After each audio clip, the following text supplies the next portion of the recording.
Les prix augmentent lorsque le gouvernement imprime trop de monnaie. Saviez-vous que l'impression excessive de monnaie par le gouvernement peut entraîner une forte inflation? Non, je ne le savais pas. Pouvez-vous me l'expliquer? Absolument. En Allemagne dans les années 1920, un journal quotidien coûtait 0,30 mark en janvier 1921. Mais moins de 2 ans plus tard, en novembre 1922, il coûtait 70 millions de marks. Wow, c'est une augmentation énorme. Qu'est-ce qui a provoqué un changement aussi radical des prix? Le coupable était la croissance de la quantité de monnaie.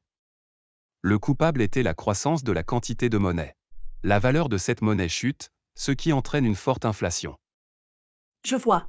Donc, plus le gouvernement imprime de monnaie, moins elle perd de sa valeur et les prix augmentent en conséquence. Exactement. Le même schéma a été observé aux États-Unis.